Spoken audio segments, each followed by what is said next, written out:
Your Excellency, First Lady of the Republic of Rwanda, Excellencies, Honorables, all protocols observed, good afternoon. Mwiriwe neza. Bon après-midi. Suivant un excellent panel très instructif sur la justice et la protection de la vérité ce matin, nous avons l'honneur d'explorer un thème tout aussi important sur la recherche de la clarté historique et la lutte contre le déni du génocide contre les Tutsis à travers l'écriture. Je suis ici avec donc des écrivains, Ariane vient de le dire, et des journalistes qui ont pris part à la recherche et à la dissémination de cette clarté historique et dont les travaux continuent aujourd'hui à contribuer grandement à la lutte contre le déni du génocide contre les Tutsis. J'ai à ma gauche Madame Yolande Mukagasana, qui est une écrivaine rwandaise de renom, une personnalité publique et une militante de la mémoire du génocide contre les Tutsis de 1994. Yolande a reçu de nombreux prix internationaux pour son travail, notamment le prix du témoignage et de la solidarité de la Fondation Alexander Langer, le prix du courage moral du Comité juif américain et une mention honorable pour le prix de l'éducation à la paix de l'UNESCO. Yolande va nous parler du rôle de la narration du survivant et de la survivante dans la reconstruction du pays. Nous avons juste à côté d'elle M. Boubacar Boris Diop, qui est un romancier et essayiste au palmarès bien fourni. Il a publié en 2000 son roman le plus connu, Murambi, le livre des ossements, dont il nous parlera tout à l'heure. Boubacar a été lauréat du Neustadt Prize for International Literature et le prix Harold et Ethel Fox de l'Université de Dickinson pour l'ensemble de son œuvre. Boubacar nous parlera du récit du génocide contre les Tutsis à travers le roman et l'importance de partager et d'adapter les histoires du continent africain et de les protéger de la littérature du surplomb. On l'écoutera tout à l'heure. We have Andrew Wallis, who is with us today. He's a renowned academic, author, and journalist. He is author of 2 books on the genocide against the Tutsi, Silent Accomplice, The Untold Story of the Role of France in the Rwandan Genocide, and Steeped in Blood, Akazu and Architects of the Rwandan Genocide against the Tutsi. Andrew will share his personal experience and specifically his challenges during his work as a historian and later on his first series of writings as a journalist. Nous avons tout au fond donc Monsieur Jean-François Dupaquier, qui est diplômé de Sciences Po à Paris et il est journaliste et écrivain. Il est auteur ou co-auteur de plusieurs ouvrages sur les manipulations identitaires et l'instrumentalisation des opinions publiques à des fins politiques au Rwanda et au Burundi. Il a témoigné en tant qu'expert auprès du Tribunal pénal international pour le Rwanda, le TPIR, lors du procès des médias et a encouragé le génocide de 1994. Il milite activement contre l'impunité, le négationnisme et pour préserver la mémoire du génocide contre les Tutsis.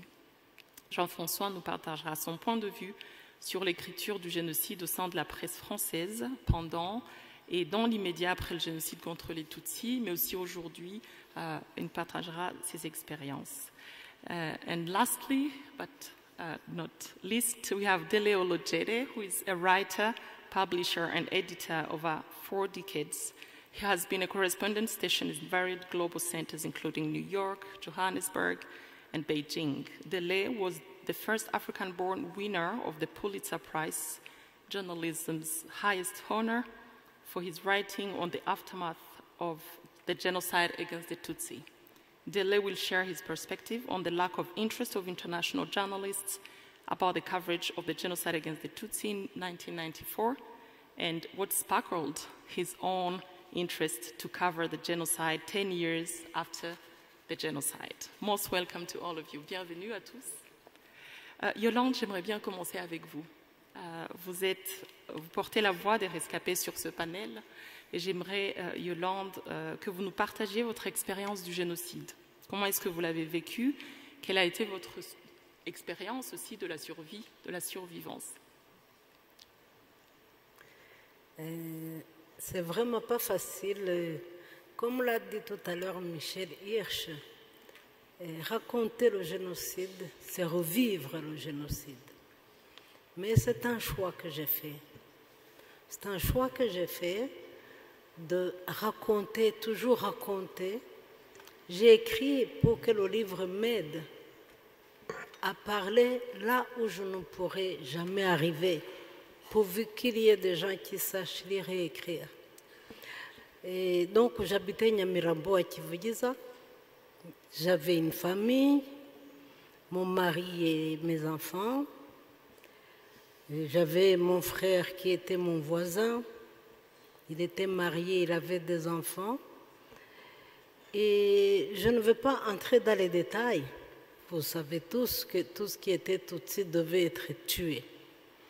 Déjà, la famille de mon mari avait été exterminée en 1963, Mobofundu, comme on dit, à Gikongoro, là où il était né. Il avait donc grandi en orphelin. Ça aussi, on y reviendra quand on parle du silence des rescapés. Et je ne crois pas que ce soit le silence des rescapés, on en parlera.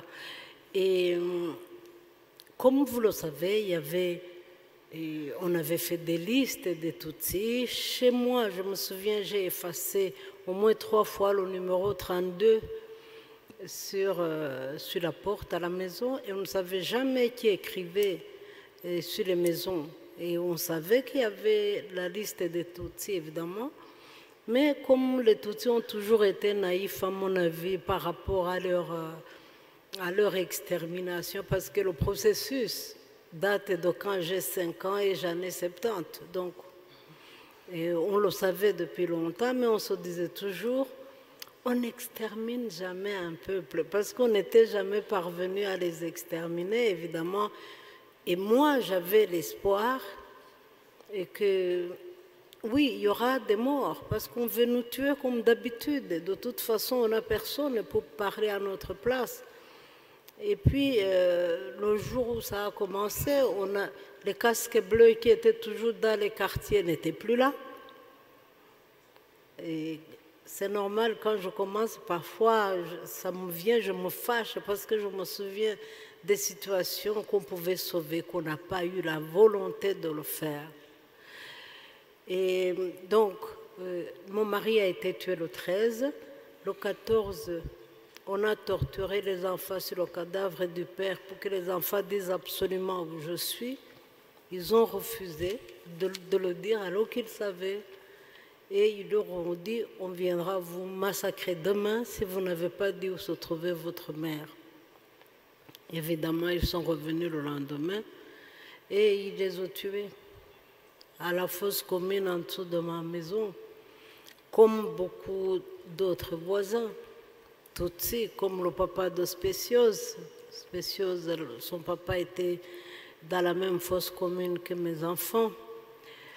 Et quelque chose qui m'est resté des gens, des Tutsis qui étaient nos voisins, c'est que les gens étaient désespérés. Ils sentaient qu'il n'y avait plus rien à faire. Et ils se sont mis ensemble, ils ont commencé à prier. Quand ils me l'ont dit, j'ai dit, moi, je ne veux pas, je ne viens pas. Mais non, viens, de toute façon, rien ne peut nous sauver. J'ai dit non, moi, je ne veux pas mourir comme ça en attente. Je ne sais pas comment j'ai survécu. Je ne peux vraiment pas le dire parce que si je savais comment j'ai fait, je l'aurais fait pour mes enfants et pas pour moi. Parce que je les préférais qu'ils soient là.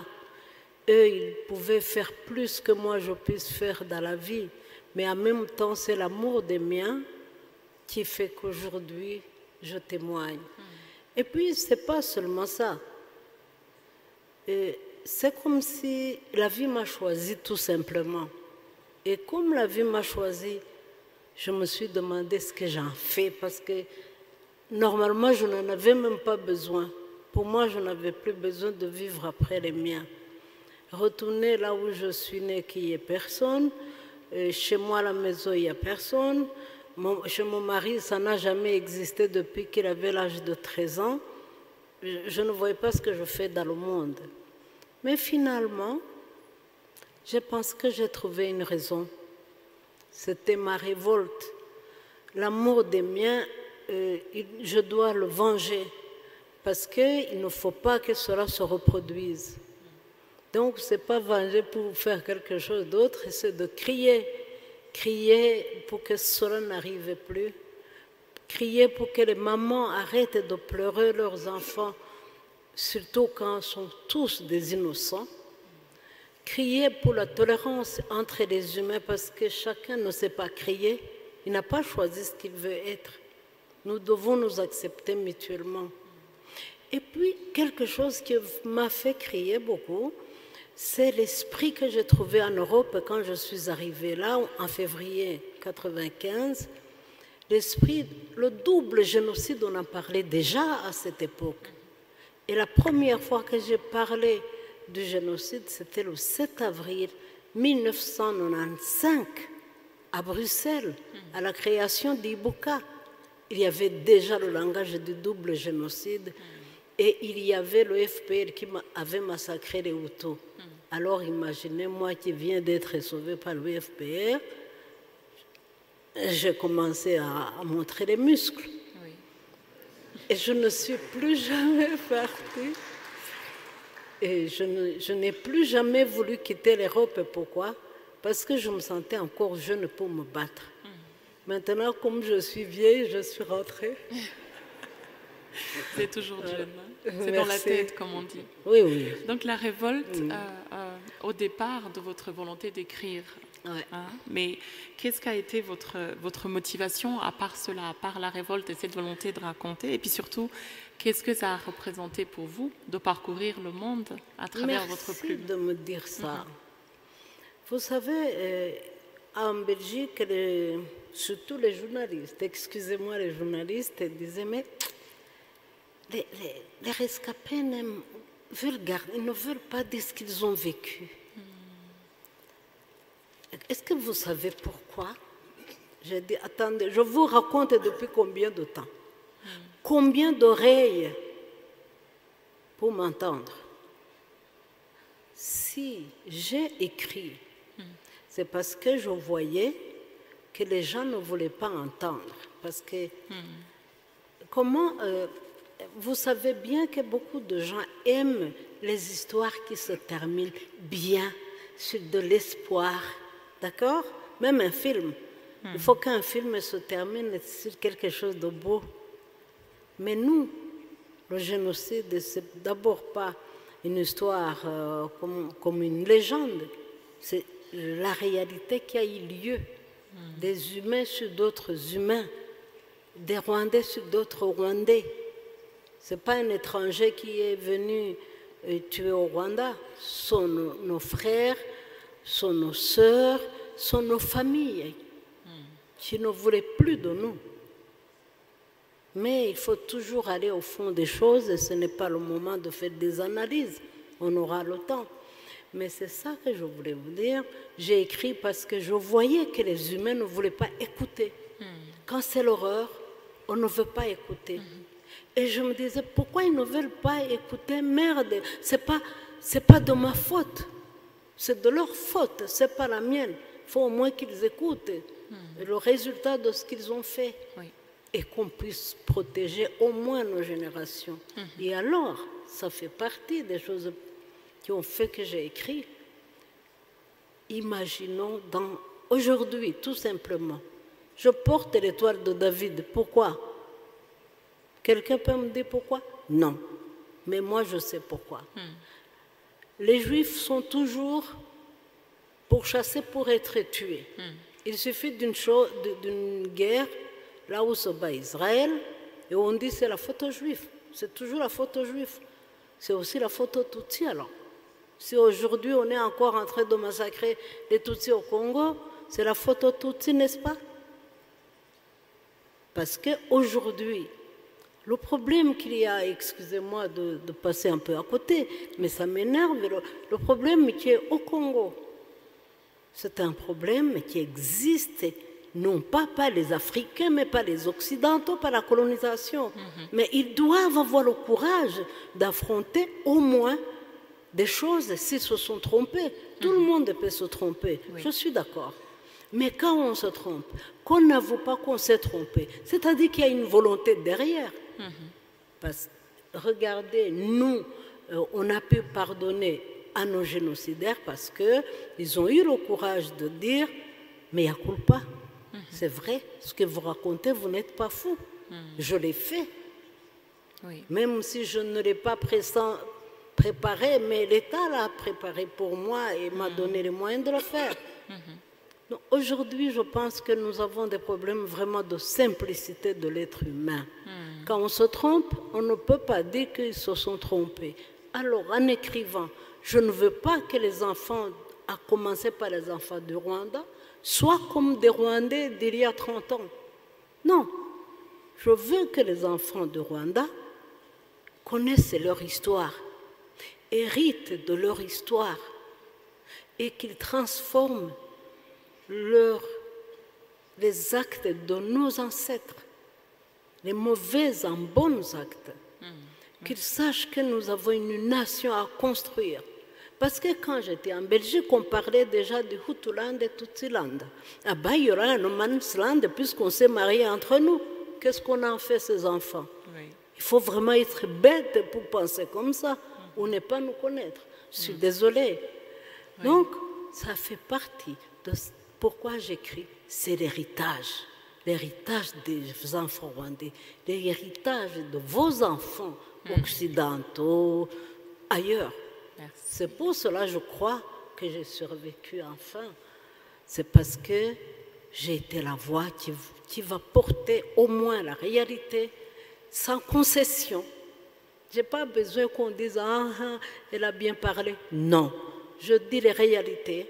Celui qui croit que ça n'est pas une, on va s'expliquer, je suis prête et ouverte. Mais il faut que nos enfants n'héritent pas ce que moi j'ai vécu. Je vous remercie. Merci. Merci beaucoup, Yolande. Merci pour un message très, très fort. Donc, Boubacar, je vais me tourner vers vous. Yolande le disait très bien, écrire pour raconter ce qu'on ne veut pas entendre, qui est très, très fort. Et j'aimerais...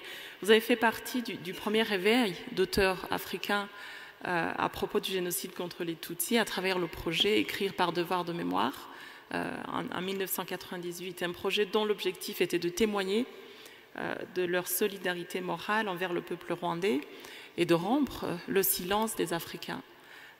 Qu'est-ce qui a motivé cette conscientisation des auteurs africains qui étaient sur le même projet que vous, mais je vous pose la question à vous. Qu'est-ce qui a motivé cette conscientisation? Comment s'est passée la concrétisation de ce projet et comment surtout vous avez vécu l'expérience de la résidence d'écriture qui s'est passée à Nyamirambo, à Kigali, et qui a donné naissance à vos livres à tous par après. Racontez-nous un peu cette expérience. Merci Sandra. Voilà, l'événement qui nous réunit ici est quand même important. Il est significatif. Merci à son Excellence la Première Dame d'être présente, de le rehausser. Je salue tout le monde. Hein. Alors, Rwanda, écrit par devoir de mémoire, au fond, ça s'est fait, je dirais, presque sur un coup de tête, quoi. C'est-à-dire le genre d'événement où on se dit « et si nous faisions ceci ou cela, pourquoi n'irions-nous pas au Rwanda pour témoigner de ce qui est arrivé là-bas ?» Mais la question elle-même n'est pas venue de nulle part. En fait, Noki, il doit être dans la salle, Noki Djedanoum et Maïmouna Koulibaly organisaient à l'époque en France, dans la ville de Lille, un festival de théâtre, de cinéma et de littérature africaine. Bon, on se réunissait là-bas et quand on s'y est retrouvé en 1996, on a appris l'exécution dans une prison de Port Harcourt d'un auteur nigérian, auteur populaire, auteur de Sosa Boy, de Bessie & Co, auteur populaire, vraiment très très connu, qui était ami avec certains d'entre nous. Il a été pendu avec 8 de ses compagnons dans une prison de Port Harcourt. Pourquoi?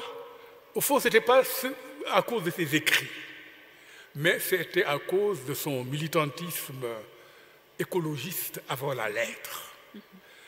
Il était du peuple Ogoni et il estimait que la manière dont le pétrole était exploité se faisait au détriment de la santé de son peuple, que ça créait de la pauvreté. Ça se faisait avec BP ou Shell, je ne sais plus, une compagnie en tout cas pétrolière. Et donc, lui et 8 de ses compagnons, ils n'ont jamais prôné la violence, ils n'ont jamais... C'était du temps de Sani Abacha. Il a été... Et nous, on est là, on apprend la nouvelle, on est tous des écrivains qui... Nous prétendons engagés, quoi. On est là, on lutte pour l'Afrique, notre plume est une épée, avec ça on transperce les dictatures, on est très fiers de nous, mais en même temps on se dit, nous, au fond nous ne servons à rien, parce que malgré toutes nos bravades, on tue au grand jour des écrivains, et ça dans le pays du prix Nobel Wole Soyinka. Alors qu'est-ce qu'on fait? Je crois qu'on a fait une petite déclaration, on a un peu protesté, et la discussion maintenant s'est enclenchée à partir de ce moment sur ce cas précis, à quoi servons-nous? Maïmouna et Noki se sont emparés de la question et ont dit, il y a 2 ans, au Rwanda, il s'est passé quelque chose d'exceptionnellement grave. Aucun d'entre vous n'en a parlé. Ce n'était pas vrai. Moi, j'en avais parlé, mais j'en avais parlé mal, parce que je n'avais rien compris. Voilà, j'avais un peu fait une confusion dans mon précédent roman entre les bourreaux et les victimes, quoi. Voilà, tout bêtement. Je crois que les autres n'en avaient effectivement pas parlé. Alors c'est de là qu'est venu le pourquoi pas aller au Rwanda et finalement en témoignage de solidarité, de compassion, comme dans une famille, la famille africaine, quand il y a un décès, on y va et on présente ses condoléances. Vous êtes des écrivains, vous pouvez témoigner par votre plume. Et ça, c'était un point important de notre contrat, entre guillemets, puisque c'était entre amis, avec Noki et Maïmouna. Vous n'êtes pas obligé d'écrire. Vous y allez, si vous avez envie, vous témoignez, vous écrivez. Si vous sentez que vous n'en avez pas la force, eh bien, cela ne pèse pas sur vous, vous ne le faites pas. Et pourtant, tout le monde a écrit. Ça veut dire quoi? Ça veut dire que lorsqu'on vit de tels événements et qu'on est écrivain, on a envie d'en parler au monde entier. Et nous l'avons fait.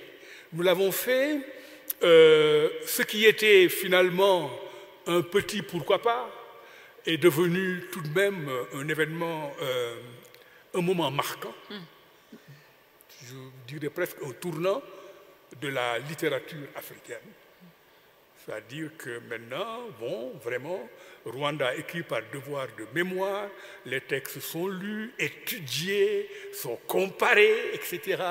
Il y a même des, il y a même des gens qui critiquent le projet, comme Mancha Diawara, qui s'est fendu d'un article pour se moquer de ce qu'il a appelé l'Odyssée rwandaise des auteurs africains. Mais c'est assez marginal. En général, les gens comprennent bien les enjeux politiques et philosophiques, parce que là, on dépasse la littérature de ce projet. Bon, moi, maintenant, je commence à être long, comme toujours. Maintenant, oui, ça m'a... Évidemment, je n'ai pas besoin de dire que cela m'a marqué. Bien sûr. Comme j'aime à le répéter, sans emphase, voilà, j'aime pas le pathos. Il y a ma vie avant le Rwanda et ma vie après. De tous mes textes, celui auquel on m'identifie le plus, c'est évidemment Murambi, le livre des ossements, et je ne m'en suis pas tenu à ça. J'ai essayé, j'étais venu complètement ignorant. Voilà, je ne suis pas fier de le dire, mais vraiment, c'est la moindre honnêteté que de le reconnaître. Je ne savais absolument rien. Il y a, en 98, quand je venais ici, 4 ans après le génocide, j'étais toujours dans le noir. Voilà, donc j'ai compris que je devais non seulement écrire ce roman, mais je devais rester aux côtés des victimes, que je devais me sentir un des leurs, et aussi apprendre autant que possible sur le génocide des Tutsis au Rwanda. En réalité, je pense que depuis 30 ans, intellectuellement parlant, je ne fais que ça. Essayer de comprendre ce qui s'est passé ici en 1994 et auquel jusqu'en 1998, je n'avais rien compris, moi qui prétendais être un intellectuel africain engagé et tout ce qu'on veut. Merci beaucoup, Boubacar. Dele, if you want, I would now jump to you. As you know, we are talking about ignorance, but it can also be related to disinterest, the lack of interest for such a big event, of the historical event as the genocide against the Tutsi. And I wanted to see with you, it has been highlighted at several times that African media has demonstrated lack of interest in relation to the genocide against the Tutsi.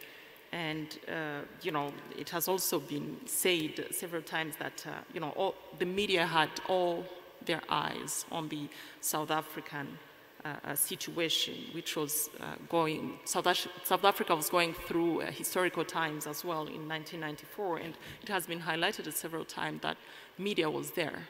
And it can be the reason why there was that lack of interest about the genocide against the Tutsi. How did you get to know about Rwanda and the history of the genocide against the Tutsi? What has been the media coverage of the genocide also in Africa in general, in South Africa in particular? Is it something that happened or not at all?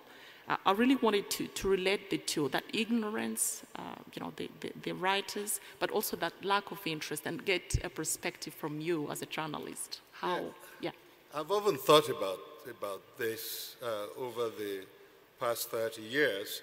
If we take my own decision-making specifically as a jump-off point for trying to understand how the media initially reacted to news of large-scale killings coming out of Rwanda in April 1994. So I was the correspondent in Johannesburg for New York Newsday at the time. You have to remember the context of that time. The Berlin Wall had fallen. People were writing books about the end of history. Communism had collapsed. Mandela walked out of prison. That was a seismic event. Globally, everybody who was already a young adult at that time at least knew where they were when Mandela walked out of prison. So there was this sense of the world is heading in a decisively more positive direction. We knew apartheid was going to crash now. And so New York Newsday at the time did not have any bureau in Africa. So I was sent to Johannesburg in April 1992 to go open Africa Bureau and create the infrastructure for covering the process that led to the end of apartheid. So now this was an obsession of mine at the time. If you are an African of a certain age, at least growing up in metropolitan Africa, South Africa was your obsession because it was the last bastion of white rule on our continent. So whether you were in university or you were a young journalist and so on, we were all very agitated by the desire to see the end of apartheid in South Africa. So when this was now finally happening, election date had been set for April 27, and the campaigns were in high gear. I was completely obsessed about covering this whole process at the time. And then from about April 8, overnight, April 7, April 8, there were a few very insignificant, very brief wire reports by Reuters or Associated Press saying there may have been some killings that started last night in Kigali. Now, we are about to taste victory. And I'm talking not so much as a journalist, but as an African growing up on this continent, seeing the end of apartheid, we're seeing the finish line. The tendency was either to ignore or to minimize a terrible story that was happening somewhere around the Great Lakes when Africa's glory day was just about to manifest itself, right? So I was also the only one covering the entire continent at the time for New York Newsday, and therefore I stood with the South Africa story. I wanted to see Mandela vote on April 27 just for my own life's experience, as well as to witness his swearing in on May the 10th. So even though in subsequent days, as we moved into the middle of April and late April, it was now clear that something significant was going on, I held on until the 10th of May, when Mandela was sworn in as South Africa's first democratically elected president, before I jumped on the plane and came to Rwanda for the first time to start covering the genocide. By this time, the genocide was about 5 weeks into its span of roughly 100 days, I think it took before the RPF finally surged into Kigali and put an end to the mass killings. So it was, at least in my case, and I suspect for most people for various reasons, we preferred this story of human transcendence, of this extraordinary story of triumph. I think my sister was mentioning something about people preferred happy endings. That was clearly a story of a happy ending. We wanted that story. And so, to me, I think in looking back the last 30 years, that was probably the decisive factor. The other thing to consider was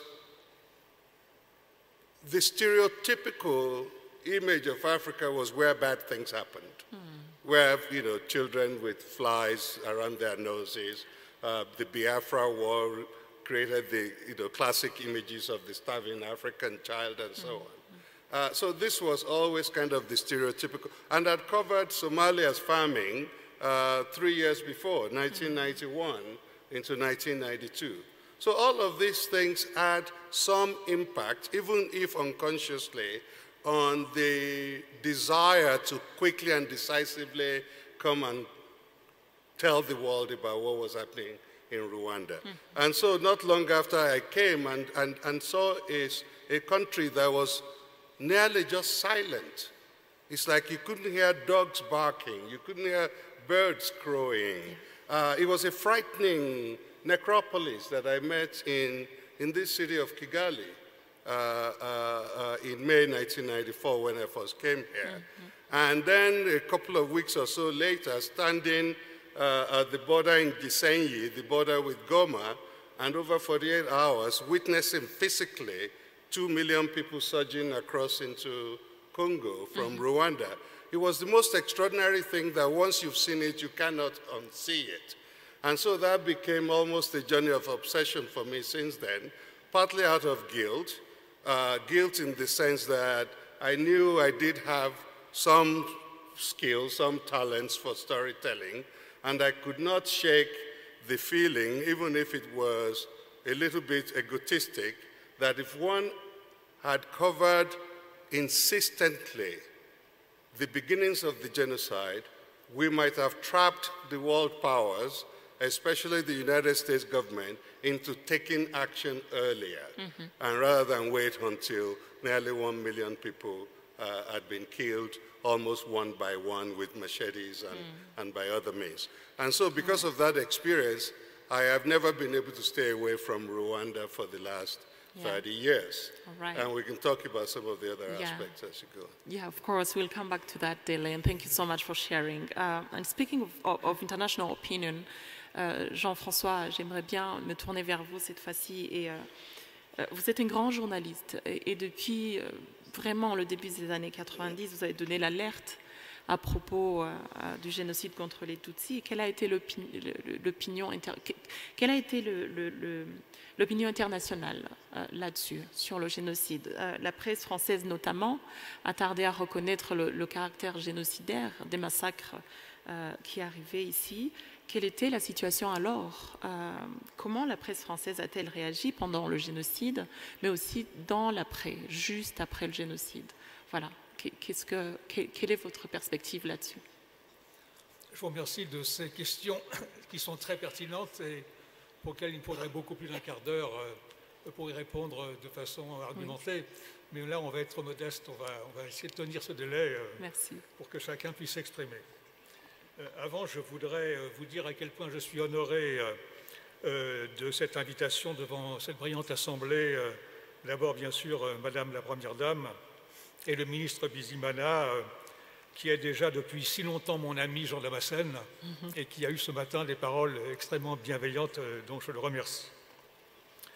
Je voudrais aussi, pour la première fois, rendre public un hommage à mon épouse Eugénie, qui est rwandaise et qui est ma femme depuis 51 ans.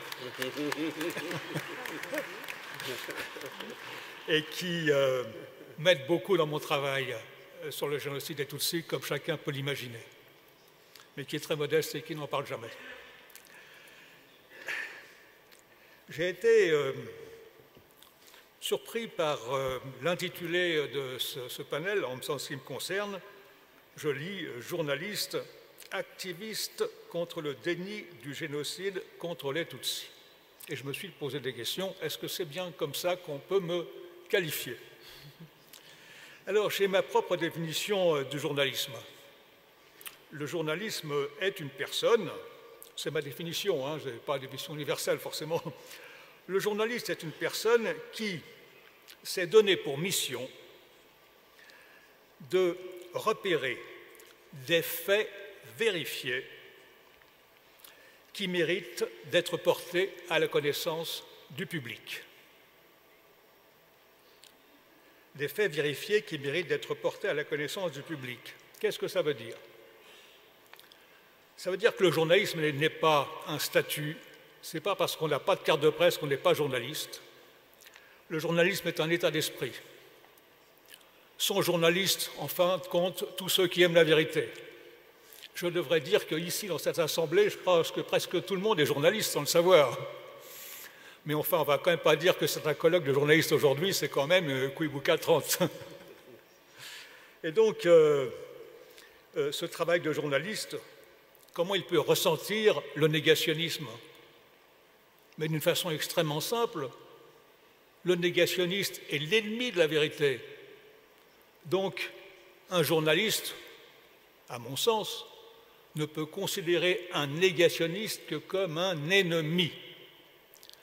Comme le disait le regretté historien français Pierre Vidal-Naquet, qui était un spécialiste du négationnisme, je cite, « On ne discute pas avec un négationniste, la cohérence intellectuelle est à ce prix. »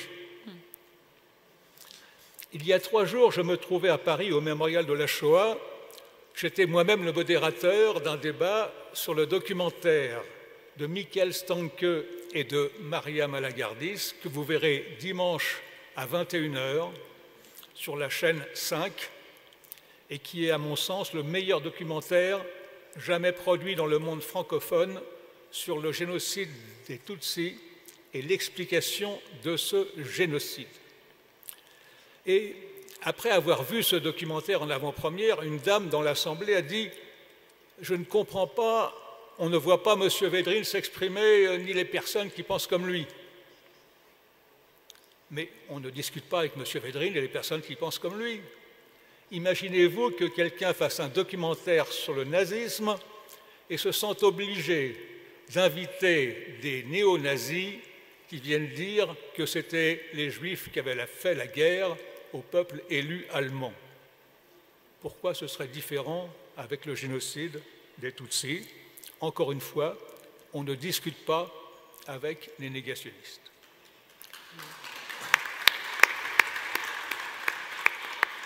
Alors, je voudrais vous parler de mon expérience de la région des Grands Lacs. Oui. Autrefois, en France, le service militaire était obligatoire. Et je n'étais pas du tout prêt à y aller, donc il y avait une échappatoire, c'était de demander à devenir coopérant. J'ai donc demandé à partir comme coopérant en Mongolie. L'administration française, qui n'a pas toujours été très performante ou qui avait le sens de l'humour, m'a envoyé au Burundi. Donc j'ai passé presque 2 ans de ma vie, entre 1971 et 1973, à Bujumbura. Et je pense que beaucoup d'entre vous comprennent ce que ça veut dire, 1972-1973. Tous les événements du Burundi, puis les événements du Rwanda. J'ai été bouleversé par ce que j'ai vu et je me suis senti obligé d'essayer de comprendre. Ça a complètement réorienté ma vie. Quand je suis rentré en France, évidemment, j'ai voulu, comme journaliste, exprimer ce que j'avais ressenti et ce que je pouvais penser. Mais ça n'intéressait personne. On avait un projet de livre avec Jean-Pierre Chrétien, personne n'en voulait. Et j'ai dû attendre d'être rédacteur en chef à l'événement de jeudi, beaucoup plus tard, pour pouvoir m'exprimer sur l'Afrique. Parce que, étant rédacteur en chef, j'avais un peu d'autorité, donc même si mes collègues se disaient « qu'est-ce qui nous embête avec l'Afrique », ils n'avaient pas le choix. Il s'est produit un événement dont on ne parle pas assez. Ce sont les massacres à Ntega et Marangara au 15 août 1988. Si vous ne le savez pas de ce qui s'est passé, des paysans burundais dans ces 2 communes limitrophes du Rwanda, et ce n'est pas un hasard qu'on parle de régions limitrophes du Rwanda, se sont révoltés contre les autorités. Ils ont tué quelques Tutsis, l'armée est intervenue, a tué entre 20 et 40 000 personnes, ils n'ont pas fait la différence s'ils étaient hauts ou Tutsis, ils ont tué tout ce qu'ils ont vu. Et le président du Burundi, Pierre Buyoya, était, à mon sens, un véritable homme d'État. Il ne s'était pas rendu compte à quel point la situation s'était désagrégée dans son pays et comment, à la suite des massacres de 1972, s'était instauré au Burundi un apartheid caché, parallèle avec l'apartheid officiel au Rwanda. Et donc il a essayé de corriger la situation. J'ai été l'interviewer, j'ai trouvé que ce qu'il faisait était pas mal, mais malheureusement, vous savez que ça a échoué jusqu'en 1993 et c'est une autre histoire. Mais j'avais été au Rwanda la même année et j'avais constaté que les gens étaient aussi exaspérés contre les autorités. Et on en parlait ouvertement dans les bars. Je me rappelle, à Kigali, un soir, j'étais avec des amis qui me disent « Comment et qui va nous débarrasser de la Biarimana ?» Je me dis « Comment on dit ça dans les bars ?» Quand j'étais coopérant, on ne disait pas ça de Kalibanda, ça aurait été la prison immédiatement. Donc je sentais qu'il se passait quelque chose et j'ai écrit une série d'articles dans l'événement de jeudi qui sont parus le 1er septembre 1988. Et c'est ce jour-là que j'ai parlé de menace de génocide, le 1er septembre 1988. Voilà exactement ce que j'ai écrit. « Demain, si les fous sanguinaires qui attisent les conflits ethniques ne sont pas muselés, on ira vers un génocide à la cambodgienne. » J'ai repris cette expression dans l'événement de jeudi quelques années plus tard. C'était le 1er juillet 1992.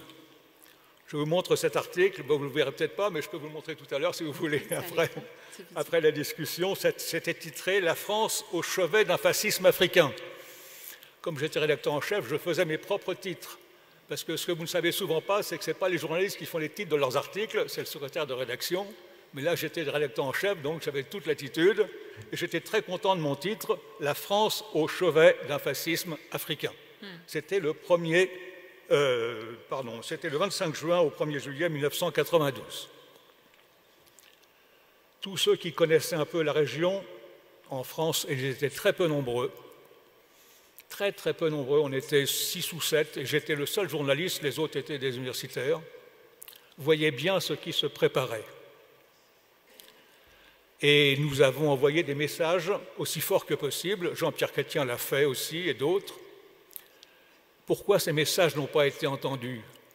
Pourquoi les appels désespérés de Jean Carbonard n'ont pas été entendus? Pourquoi les alertes du général Varret n'ont pas été entendues? Pourquoi les alertes du colonel Galinier, qui disait que l'armée et la gendarmerie rwandaise voulaient exterminer les Tutsis, n'ont pas été entendues? Ils n'ont pas été entendus parce qu'on ne voulait pas les entendre. Et on ne voulait pas les entendre par un mélange d'indifférence et de racisme. Le racisme, c'est la clé d'une très grande partie de la tragédie. Le racisme à l'Élysée. Quand François Mitterrand dit « dans ces pays-là, un génocide, ça n'a pas beaucoup d'importance », ça s'appelle comment, sinon du racisme?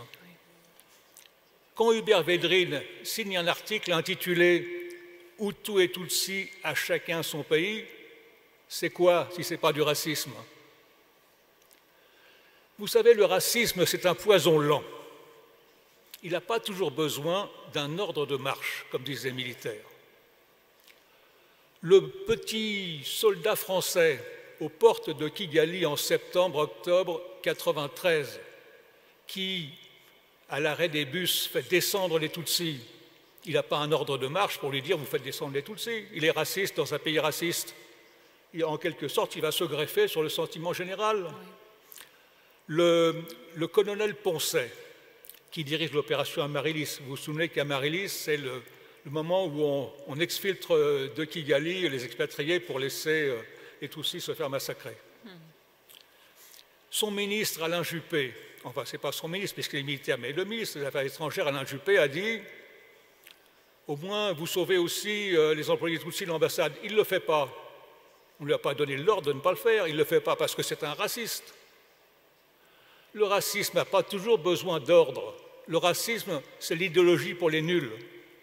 C'est pourquoi cette idéologie a autant de succès depuis le milieu du XVIe siècle. C'est ça le problème. Et c'est très bien expliqué dans le livre de mon ami Bernard Minguin, qui s'appelle « Le cri du Falcon », l'enquête Bruguière, qui veut absolument prouver que les auteurs de l'attentat contre le Falcon présidentiel sont des officiers supérieurs de l'armée patriotique rwandaise, c'est quoi d'autre que du racisme, c'est-à-dire l'aveuglement devant la réalité.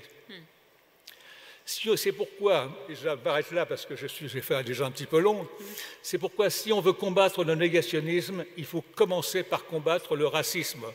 Le racisme, il est partout. Il s'infiltre dans tous les pores de la peau de l'humanité. Et autant on ne doit pas discuter avec les négationnistes, autant on doit dynamiter le socle du négationnisme qui est le racisme. Je vous remercie. Et parlant, merci Jean-François, et parlant de racisme justement et de négationnisme, j'aimerais bien, tant que vous avez la parole, que vous nous partagiez aussi votre perspective par rapport à la situation actuelle cette fois-ci. Quels sont les défis actuels dans la presse française? Parce qu'on en voit des voix, des nouvelles voix, des fois, journalistiques qui donnent dans le négationnisme et le déni de génocide. Qu'est-ce qui a changé? Et surtout, comment faire, comme vous dites, comment faire pour que ces voix discordantes ne prennent pas le dessus? Ce qui a changé, c'est que le racisme est en progression partout dans le monde. On parle de ce qui se passe aux États-Unis, mais ça n'est qu'un des exemples. En France, le racisme augmente partout. Par exemple, il y a des sondages d'opinion sur les préoccupations principales des Français. Il y a 35% des Français qui leur disent que leur préoccupation principale, c'est les immigrés. Ça veut dire qu'il y a 35% des Français qui disent franchement qu'ils sont racistes. En fait, il y en a beaucoup plus, hein, je vous rassure, si ça peut vous rassurer. On est devant cette montée des manipulations identitaires. À nouveau, comme toutes ces manipulations identitaires qui ont conduit au génocide des Tutsis, ce n'est pas seulement ici, c'est une tragédie universelle. Et l'universalité de cette tragédie, c'est le racisme. Je passe mon temps à essayer de l'expliquer à mes amis en France, ils ne comprennent pas toujours. J'avais une amie qui me dit, un jour, il y a longtemps, est-ce que c'est vrai que les Noirs se promènent en circulant de liane en liane? Elle n'avait lu que les albums de Tarzan. Alors je lui ai ramené une photo de Kigali, je lui ai dit, tu vois, c'est comme chez nous, les gosses, ils sont vautrés sur le canapé à regarder la télé. Donc, il faut bien comprendre que l'exotisme, c'est aussi notre ennemi. Il n'y a rien d'exotique dans tout ça. C'est ce que je dis aussi. Si vous aimez les hommes, si vous cherchez à les comprendre, eh bien c'est comme chez nous, c'est partout comme ça. C'est partout pareil. Quand je fais des conférences en France, je dis, je vais vous raconter comment est le Rwanda. C'est très très compliqué le Rwanda. Un homme qui n'a pas encore de bicyclette, il rêve d'acheter une bicyclette. Puis quand il l'a, il rêve d'une mobilette. Il rêve d'une auto, il rêve d'une maison. C'est très très différent de chez nous. Voilà. Très bien, merci Jean-François. Andrew, I'd like to engage you as well around these very interesting questions about the reactions of being writers, but also journalism in general about the genocide against the Tutsi. And to start, I'd just like to start with sharing with us your experience with the genocide against the Tutsi. Where were you, and how was it to actually live that moment from far? And also, you know, when have you started to feel the urge to write about the genocide against the Tutsi? Firstly, it's an absolute pleasure to be here, and my thanks to the First Lady and to everyone who's come today. I mean, this morning I woke up. I first arrived in this country as an innocent guerrilla spotter back in 1991, and as I woke up this morning, looking at the Kigali sky, I was somewhat reminded, it's a strange first thought to have in your day, of the words of Adolf Hitler. Just before he invaded Poland, he told a gathering in late August 1939, who, after all, this is 24 years after the event, and Hitler told his entourage, who, after all, still talks about the extermination of the Armenians. And here we are today, 30 years after the genocide against the Tutsi, and we are talking, and we are thinking, and we are writing, and we are making more programs, excellent programs, and we won't stop doing that. So people know, and humanity hopefully can learn the lessons. So it was a strange first thought, but and did I think in 1991, when I was trekking through the Virunga, trying to find a gorilla which didn't want to be found, that I'd be sitting here all this time later on a stage? No, I didn't. And it's been interesting actually today with the makeup of the panels and with so many in the audience, some I know, many I don't. We're all here for our different reasons. And it makes me wonder what it is that makes us come back and talk and makes us want to write and to share knowledge. What is it within us? Is it a sense of justice? Is it a sense of a need for forgiveness? We all have our own motivations. What I feel is a little unique on the stage today is being the sole Brit. I know we've had Brexit, but we seem to have divorced ourselves from reality as well as the rest of Europe. That's the British problem. But when I first came to research, it was through university studies. And I realized from the UK point of view, there was nothing in the university libraries. This was before the internet had really taken off. There was no information about this event. 1 million people had died, and there was no one in the UK who seemed to know anything about it. There were no resources. There was certainly no education. No one at school was taught about it. It had disappeared. And this was only a few years, 4 or 5 years after this event. And so I had to go to France to find out any information, and the much late lamented Sharon Couteau at Servie took me under her wing. And so many kind people, many I see here today in Rwanda, gave me their time as I started to write and to work on a subject. Perhaps as I've gone on, my direction has changed a little. And what the panel said this morning I thought was very interesting about the silence. So much, we've heard this word silence a lot.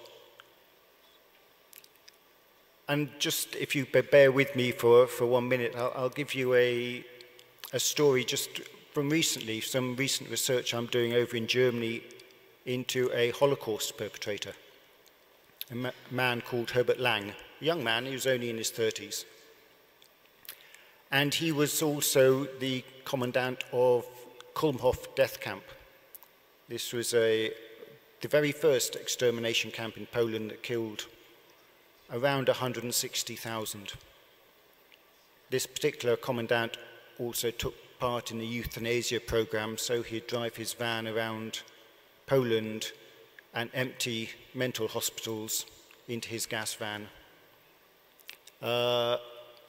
I wanted to find out some more, so I wrote to his former town where he grew up to see if they could find any records on him. And I went to visit them. And amazingly, there were his school records there. And he was in the same class as another boy who turned out to be one of the main resistors to Hitler.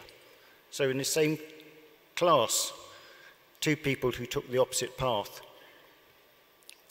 And I found where he lived, Herbert Lang. And by coincidence, it's a town museum. And the town museum, you go in and it has lots of details of all the residents of the house and who's lived there over 500 years. But was there any mention at all of Herbert Lang? Nothing. In fact, the archivist had never heard of him. Silence. And yet, his classmate who led the resistance has a school named after him in the town and has a street named after him, has a big memorial, stone, a big part in the cemetery. So the resistor is known, is talked about very proudly, but history has edited the man who killed 200,000 individuals. And it strikes me in the UK, that is what we have done. We have edited out the perpetrators. We are a nation of 70,000 people, and if you can find 100 who know the name Bagosora, I would be surprised. Zengyumva, Bizimungu, Bizimana, none are known. And of course, for genocide deniers, this is wonderful. What they love is in a big empty space. If there's no perpetrator, then there's no crime.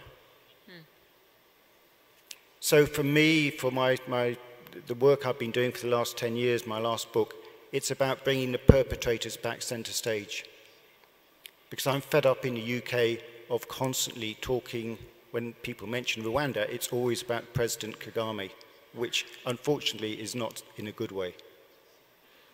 They have forgotten the crime that took place and the criminals who were center stage. And I think it's putting them back, because I found it's the one thing deniers don't want to talk about. It's the perpetrators. So Alain and Servie and FIDH and so many wonderful people in France, and Eric in Brussels, and they're center stage there. But in the UK, in the US, in Australia, in the Commonwealth nations, they've been forgotten. They've been edited out. It's like Herbert Lang, they don't exist. So for me, let's put them back center stage where they belong. They are responsible for what happened here, and we almost have a responsibility to talk about them as well, to bring them back onto that stage where they don't want to be. Yeah. Thank you, Andrew. Thank you.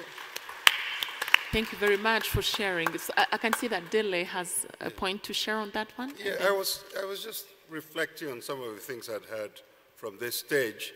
And what brought me back in 2004, around the 10th anniversary of the genocide, I was the foreign editor of the paper in New York, and I assigned myself the story of re-examining Rwanda 10 years after the genocide, for the simple reason that I thought that memory is a very tricky thing, and it withers and it decays over time. And if we are staying at 10,000 feet and talking about leaders and who did what and who resisted what, eventually it becomes almost like an academic argument. So I made it my mission in 2004 to come down to the ground level to write about individuals one by one. Conceptually, I knew that 10 years at least gave us a bit of perspective to see a few things more clearly that may not have been visible to us at the time that the genocide itself was being perpetrated. And that to tell these stories, it has to be through these identifiable people. So if I want to write about how does a country come back from the dead, how does it put itself back together again, the instrument I used for that was this young woman who was gang raped repeatedly during the genocide, and whose son that she bore from that encounter was at that time in 2004 a 9-year-old boy. And to examine the relationship between the two of them as a way of understanding and how they managed it together, as a way of understanding how Rwanda itself is trying to stitch itself back together again. And so if I wanted to write about the impossibility of justice when you have a perfect crime, such as occurred here, then I go to the people who are struggling to make sense of how to build a life with the neighbors who had wiped out their families, and use that to look at the justice system. And by perfect crime, we mean that if a crime was so extraordinarily successful in its objective and included the large majority of the population, then is justice actually possible anymore in such a situation? I remember Rwanda had, or perhaps still has, a death penalty for murder.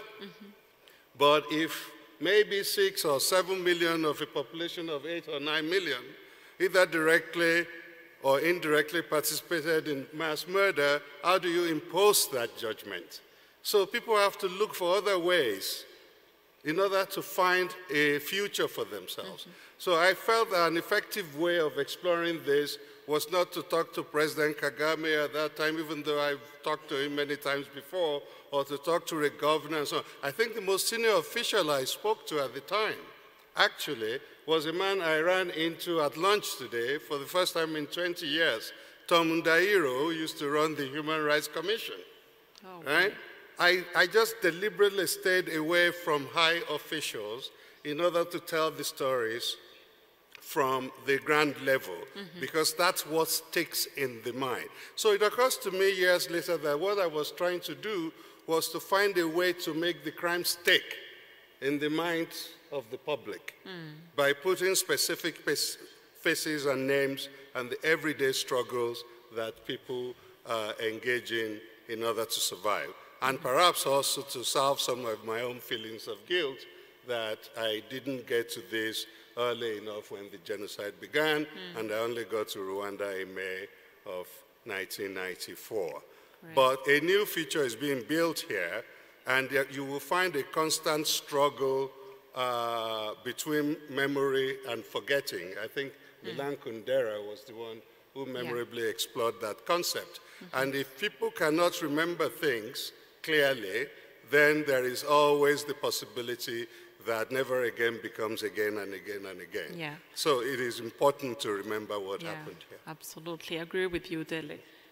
I'll let you come back to that as we conclude, after going to the audience, which we'll do in 1 minute. Boubacar, did you have a point? No? If not, I'm proposing that we open the floor to the audience for whoever would have insights to share. We'll take maybe 20 minutes for that, and then we come back to the panel for conclusion. So I'm seeing Jean Damascene Gassanavo on the left side of the room. Feel free to raise up your hands.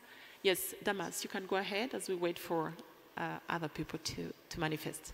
Take the floor, please. Merci beaucoup pour la parole. Tout à l'heure, pendant le lancement du livre d'Avega, Ariane a posé la question: à qui vous adressez-vous avec ce titre « Entendez-nous » Et la réponse de Dancil était « à toute l'humanité ». À toute l'humanité. Et tout à l'heure, Yolande a dit « mais j'aimerais que le génocide commis contre les Tutsis soit enseigné à nos enfants, soit enseigné à tous les enfants rwandais. » Et moi, ça m'a fait tilt, je me dis, mais il faut que ce génocide commis ici soit enseigné dans toutes les écoles en Afrique. Il faut que les jeunes Africains sachent cette histoire. Tout à l'heure, Boris disait, quand une famille africaine a perdu quelqu'un, les voisins vont présenter leurs condoléances. Je pense que ce serait une façon pour les Africains de présenter leurs condoléances aux Rwandais en enseignant l'histoire du génocide commis contre les Tutsis. C'est possible, mais y a-t-il une volonté politique? Là, je sais qu'aujourd'hui, il y a des initiatives, notamment au niveau de l'université. Par exemple, à l'Université du Rwanda, déjà, il y a un cours pour tous les étudiants qui commencent la première année. Et c'est possible que les universités en Afrique enseignent cette histoire, mais aussi, pas seulement l'histoire du génocide commis contre les Tutsis, mais tous les génocides. Parce qu'il faut que ces jeunes apprennent. Parce que quand on voit la situation dans certains pays, déjà chez nos voisins, mais on se dit, mais voilà, il faut que ces jeunes qui sont très nombreux en Afrique comprennent cette histoire, sachent ce qui s'est passé pour que demain, parce que ce sont les leaders de demain, ils sachent ce qui s'est passé pour ne pas répéter leurs erreurs. Voilà, je voulais insister sur la question de l'éducation, de l'enseignement des génocides et notamment du génocide commis contre les Tutsis. Il y a des choses qui sont faites, en tout cas, beaucoup se fait ici. Il y a les apprenants, donc l'élève, il y a le contenu, qu'est-ce qu'on lui donne, il y a la méthode, quels sont les outils pédagogiques utilisés, et aussi il y a, et c'est très important, l'enseignant. Comment est-il formé? J'ai eu l'occasion de participer à Itorero en janvier 2020 ici au Rwanda. À l'époque, on était à la CNRG et on formait les enseignants rwandais sur l'enseignement de l'histoire du génocide. Et on avait 1600 enseignants rwandais en provenance de tout le pays, à Nyanza. Et certains nous disaient, mais moi, quand j'arrive au chapitre sur le génocide des Tutsis, je le saute. Puis on lui posait la question, mais vous êtes rwandais? Il dit oui. Alors pourquoi ne pas enseigner? Pourquoi avoir peur? Mais qu'est-ce qui se passe? Pourquoi ne pas parler de cette histoire dans votre classe? Je suis incapable. Voilà. Et alors, qu'est-ce que vous faites? Je donne le chapitre à ma collègue ou à mon collègue. Mais je pense que c'est important aussi que ces enseignants soient formés sur cette question parce que c'est très très important. Et donc, Itorero, en tout cas, via Itorero, via d'autres formations, il faut vraiment insister sur la formation des enseignants, ici, mais aussi en Afrique. Voilà, je vous remercie. Merci. Merci beaucoup, Damas, pour cette intervention qui souligne effectivement l'importance de l'éducation à propos de l'histoire du génocide contre les Tutsis. Alors, j'ai Noki Djedanoun qui est juste là à ma droite. Je vois ambassadeur Joseph Tsengimana, Thierry Gatete dans cet ordre-là, et puis on reviendra vers les salles. Donc, c'est 3 personnes. Et puis, d'accord, honorable Antoine Moudjessera, oui, voilà. Merci bien. Ce matin, et même cet après-midi, on a fait une sorte de bilan. On dirait que nous avons fait ceci, nous avons fait ceci. Vous devriez nous suggérer des perspectives d'avenir. Que faire pour l'avenir? Vous devriez nous dire, voici vos forces, voici nos faiblesses, ce que nous avons fait dans ces 30 ans. Que faire pour l'avenir? Pour corriger nos erreurs, par exemple, ou nos faiblesses. Suggérez-nous quelque chose à faire. Nous attendons de vous beaux conseils, d'autant plus que vous êtes la plupart étrangers. Vous avez un nez un peu indépendant. vous devez nous suggérer ce qu'il faut faire. Merci. Ce que vous voyez, notre angle d'attaque, les points principaux sur lesquels nous devrions poser nos actes. Merci bien. Merci, honorable. Je vois ambassadeur José Mtsengimana juste à côté de vous et puis on passera vers l'arrière avec Noki et Gatete. Merci, Chengue. Je vais presque dans le même sens qu'Antoine, mais de manière différente. Les membres du panel ont parlé essentiellement de l'histoire. J'aimerais venir sur les leçons que cela a données.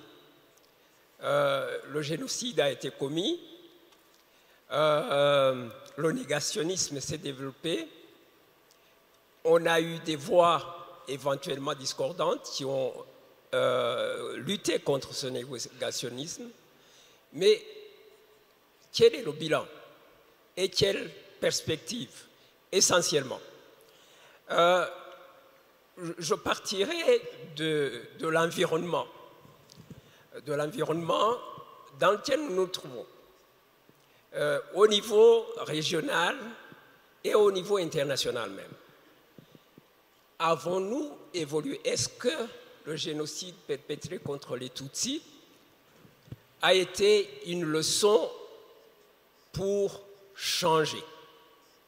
Et comme nous avons dans le panel des internationaux, essentiellement, est-ce que les voisins, quand on voit ce qui se passe à côté, ici en République démocratique du Congo, avec le discours de haine, avec les pratiques génocidaires, pouvons-nous dire que le monde a évolué dans le bon sens?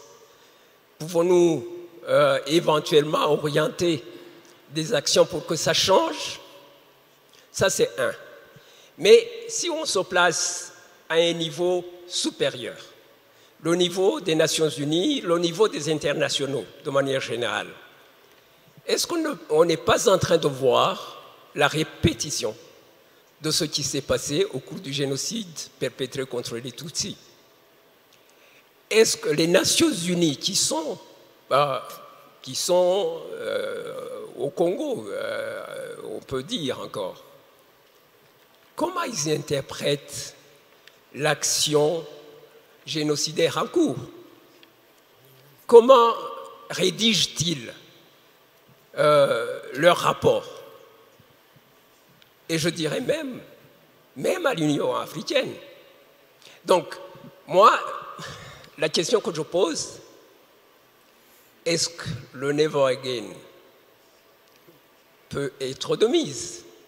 Ou on est en train de développer une situation similaire à ce qui s'est passé au Rwanda aux yeux du monde?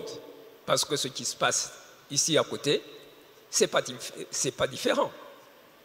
Donc j'aimerais que le panel puisse donner des voies de changement, parce que la tendance, elle, ne marque pas ce changement. Je vous remercie. Merci beaucoup, ambassadeur. Donc j'avais dit Noki Jedanoun et puis Thierry Gatete, et on repassera sur la gauche après. Allô, merci. Alors, à l'instar de tous les intervenants, je voudrais saluer également la présence de la Première Dame et aller un peu plus loin en précisant que le 25 juin 2000, lorsque nous avons adapté nos 10 livres, je rappelle que je fais partie du projet Rwanda écrit par devoir de mémoire, lorsque nous avions adapté ces 10 livres au théâtre parce que nous nous posions la question de savoir est-ce que les Rwandais allaient vraiment lire les livres que nous avions écrits? Et au Rwanda, comme dans d'autres pays en Afrique, on connaît notre rapport à la lecture. Et donc, nous nous sommes dit, il faut passer au théâtre. Et c'est comme ça que nous avons eu cette idée folle d'adapter les 10 livres au théâtre, en un seul texte. Et nous l'avons présenté à Kigali, et ensuite, nous sommes allés présenter à Butare, et la Première Dame avait fait le voyage jusqu'à Boutaré pour suivre le spectacle avec nous. Et donc, c'est juste pour dire que tout le travail qu'on fait, on a aussi besoin d'empathie et de volonté politique. Alors, ce qui m'intéresse ce matin, ce que j'ai écouté, je me pose la question de l'être africain, en fait.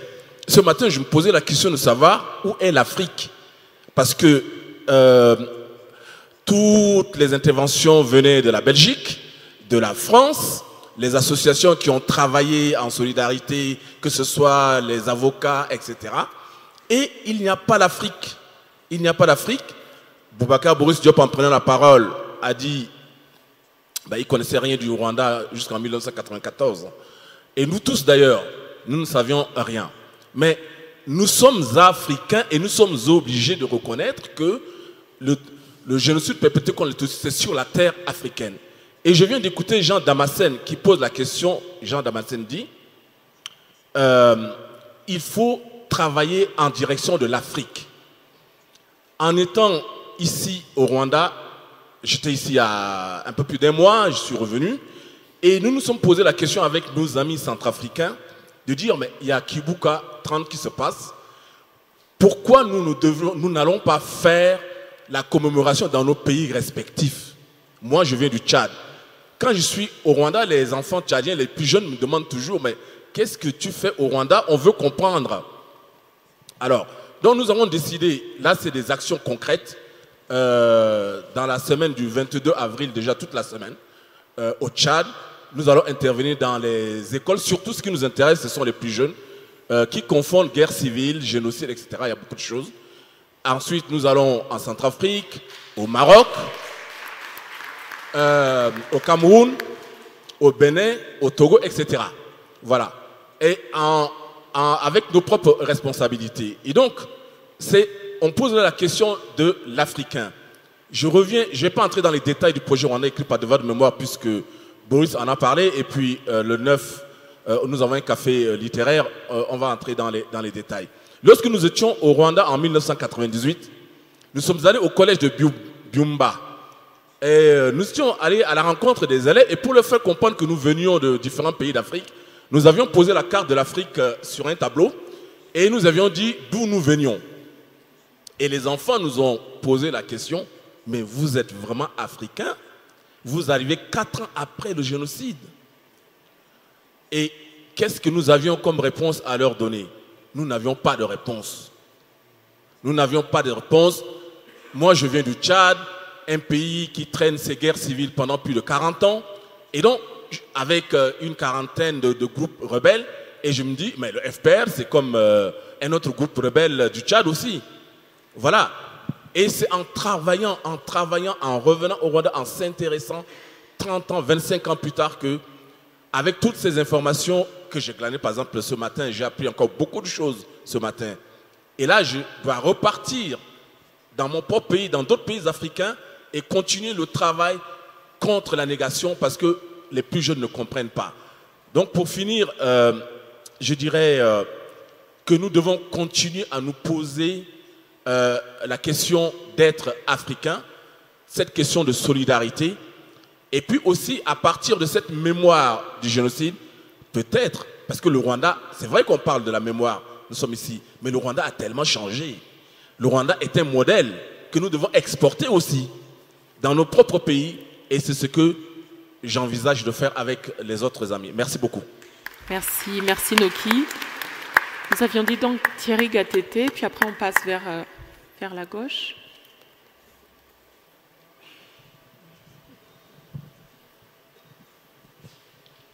Cela fait tellement longtemps qu'on ne m'appelle plus comme ça. De toute façon, je me demandais si c'était vraiment moi. Can you get closer the mic? We can't get you clearly.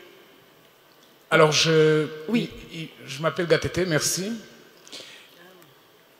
Il y a un proverbe kinyarwanda qui dit qu'il n'y a pas de pluie qui ne s'arrête pas. Mais le génocide des Tutsis, c'est comme une pluie qui ne s'arrête pas. Cela fait, j'étais en train de réfléchir, cela fait 65 ans, à peu près, qu'on tue des Tutsis dans cette région-ci. Quand Gassanavo dit qu'on doit enseigner le génocide, il a tout à fait raison. on ne va pas enseigner le génocide des Tutsis comme une histoire. C'est une action d'actualité. Parce que le génocide, en tout cas, le génocide des Tutsis au Rwanda s'est arrêté, mais les tueries de Tutsis à côté du Rwanda, en RDC, continuent. Nous sommes ici en train de parler du génocide des Tutsis au Rwanda parce qu'il est assez connu. Mais dès qu'on a établi qu'il y a eu génocide, le peuple en question devrait normalement être un peuple protégé. Vous savez, quand vous parlez de la Shoah, par exemple, on ne relativise pas la Shoah. Quand vous faites un mot de travers, vous faites acte d'antisémitisme, il y a un lever des boucliers mondial. Aujourd'hui, nous avons des politiciens qui sont en fonction, qui font des actions d'incitation à la haine contre les Tutsis et qui restent en poste, sans qu'il y ait ce genre de lever de bouclier. Mais pourquoi cela? Parce que le génocide des Tutsis est relativisé. Quelqu'un donnait le ton, je ne vais pas citer l'auteur pour ne pas le désobliger, mais quelqu'un avait déjà donné le ton en écrivant, en signant un papier, une collègue nous rappelait récemment, qui s'appelait « Génocide et choléra ». Qu'est-ce que cet auteur voulait dire? Il voulait dire que des gens ont tué des Tutsis au Rwanda, mais les mêmes gens sont en train de mourir de choléra à Mongunga dans des camps de réfugiés. Il aurait pu écrire sur son choléra s'il en avait besoin. Il aurait pu écrire sur le génocide des Tutsis aussi s'il en avait besoin. Mais il a voulu faire cette sorte de parallélisme pour relativiser les choses. Aujourd'hui, quand on parle des génocides perpétrés contre les Tutsis, on ne s'arrête pas là-bas. On invente une autre histoire. Oui, mais quelque chose. Mais le Rwanda est devenu une dictature. Mais après, les Hutus aussi ont été tués. Mais, etc. Peut-être qu'on devrait établir un manuel ou écrire un livre qui s'appelle « Comment écrire sur les génocides ». Peut-être qu'on devrait dire aux gens ce qui est anathème, ce qui n'est pas acceptable de faire. Merci Thierry. Maintenant, pour conclure, j'aimerais demander, comme nous sommes ici, la plupart des gens, nous sommes tous presque comme une société civile. Peut-être que devrait-on, à l'aube des 30 ans de la commémoration du génocide des Tutsis, peut-être devrait-on faire une sorte de déclaration, une sorte de desiderata. Parce que le travail nous incombe à tous. Peut-être qu'en quittant cette salle, il y a des Rwandais, des nationalités diverses, peut-être que devrons-nous signer un document pour que les jeunes qui n'ont pas été invités, aujourd'hui je me demande d'ailleurs pourquoi, sachent que ce qui a été dit ici à 30 ans, voilà ce que nous nous sommes convenus. Parce que si la question des massacres des Tutsis est mal connue, pas loin d'ici, dans cette région, il serait dommage qu'on se retrouve 30 ans en train de commémorer un autre génocide des Tutsis qui était en train d'être commis pendant qu'on était en train de commémorer un autre génocide des Tutsis. Merci, donc il va Thierry. falloir qu'on trouve une solution à cette question pour que cette pluie-là dont je parle, qui n'a pas de fin, puisse enfin un jour s'arrêter. Je vous remercie. Merci Thierry.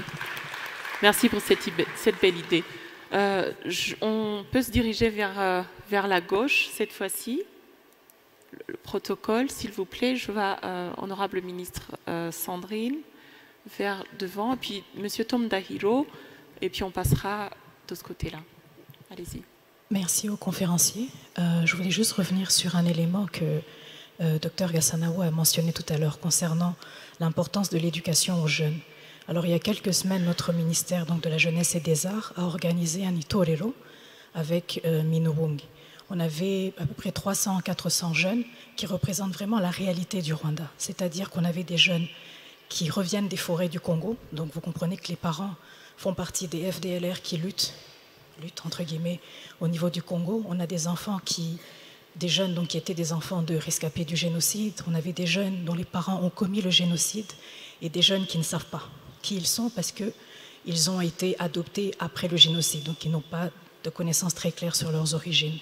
Alors je voulais en fait partager cette expérience parce qu'à travers les itoreros, ce qu'on remarque, c'est qu'on répond à plusieurs urgences nationales. La première, c'est par rapport à la santé mentale de nos jeunes.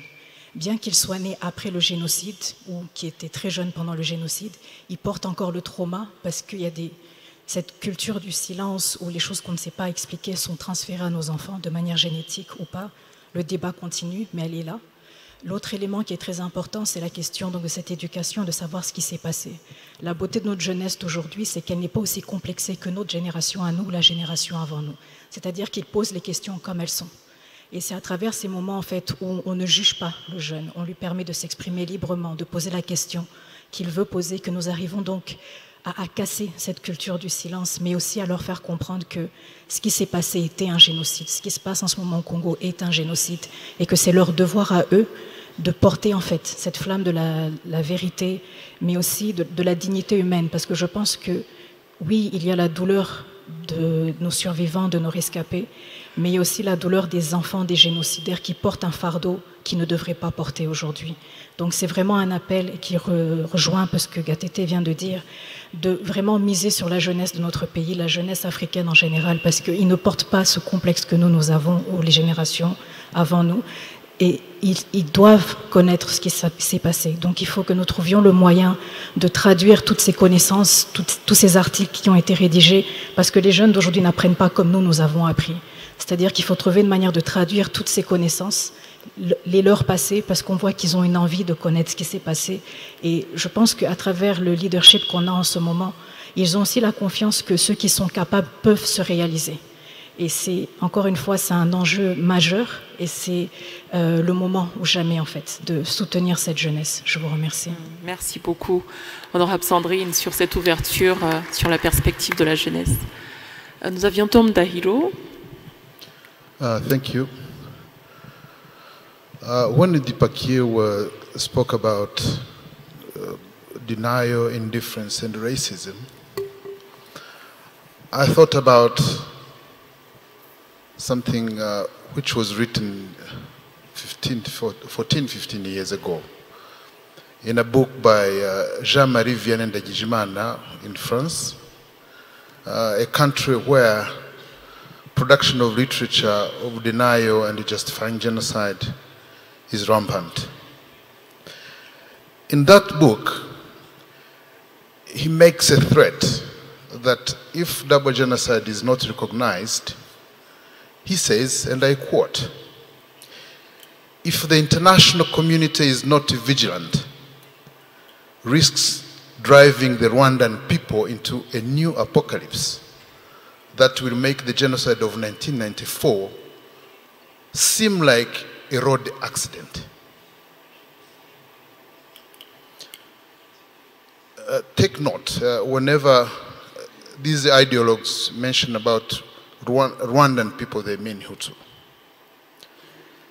Imagine if over 1 million deaths in 100 days, or over 10,000 Tutsis' lives lost daily, get relegated to a mere road accident.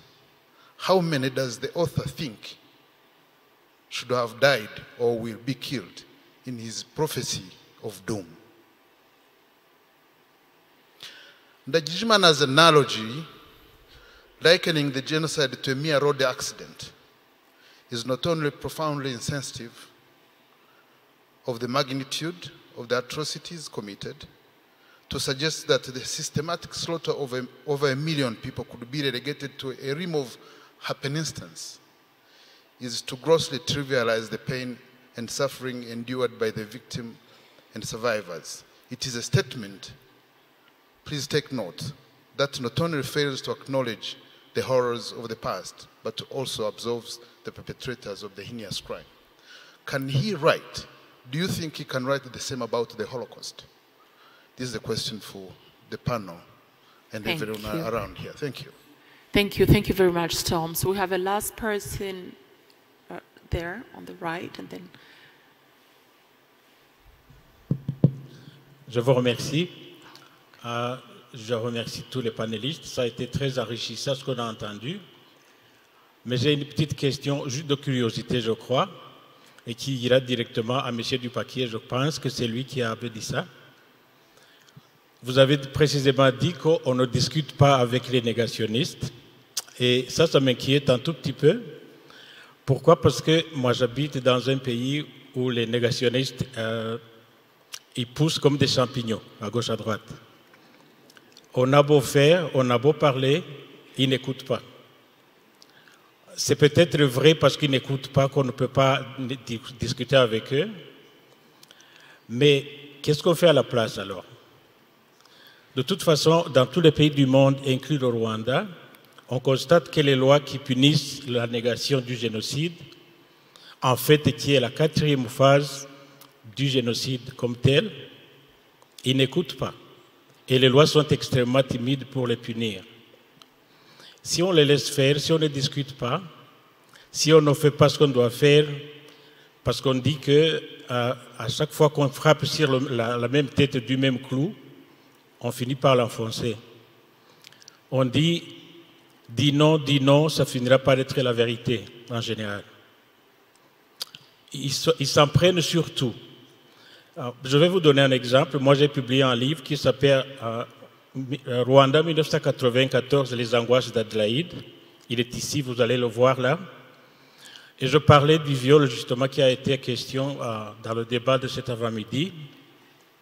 Alors quelqu'un m'a dit, voyez-vous cet homme-là qui écrit sur le viol de la femme, il n'a pas été violé, il ne peut même pas être violé.